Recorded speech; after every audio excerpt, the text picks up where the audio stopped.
अंबरनाथमधील चिखलोली कोर्टाबाहेर एका व्यक्तीच्या अपहरणाचा प्रयत्न झाल्याची धक्कादायक घटना घडली आहे। आर्थिक व्यवहारातील पैसे बाकी असल्याच्या कारणावरून 2 जणांनी संबंधित व्यक्तीला जबरदस्तीने पकडून कारमध्ये बसवण्याचा प्रयत्न केला।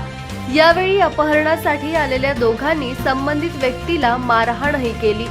न्यायालय परिसरात उपस्थित असलेल्या वकिलांनी तत्काळ मध्यस्थी करत हा अपहरणाचा प्रयत्न हाणून पाडला।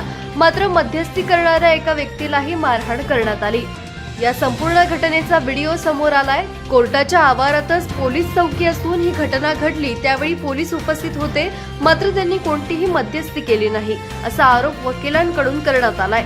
या घटनेनंतर कोर्टाच्या परिसरातील सुरक्षेचा प्रश्न पुन्हा ऐरणीवर आला असून सुरक्षा वाढवण्याची मागणी वकील संघटनेकडून करण्यात आली आहे।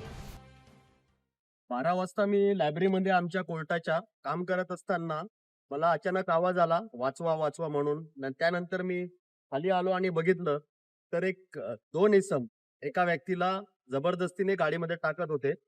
आणि टाकत असताना मी जेव्हा त्यांना विचारलं तेव्हा त्यांनी सांगितलं की याला आम्ही इथनं उचलून घेऊन जात आहोत। त्यामुळे मग मी त्यांना चांगल्या पद्धतीने समजवलं आणि त्या व्यक्तीला त्यांच्या तावडीतून सोडलं आणि ते मारहाण करत होते। त्यांना त्या तावडीतून सोडून मी त्यांना कोर्टामध्ये आतमध्ये आणलं। त्यावेळी ते लोक म्हणत होते की आम्ही याला इथनं उचलून घेऊन जातो, असा प्रकार घडला। आपण बघितलं तर कोर्टाच्या बाजूला एक छोटेसे पोलीस स्टेशनच आहे, जिथं महिला कर्मचारी होत्या, त्या देखील कुठे फक्त बघण्याची भूमिका घेतली, त्यांनी कुठेही मध्यस्थी करण्याची भूमिका घेतली नाही।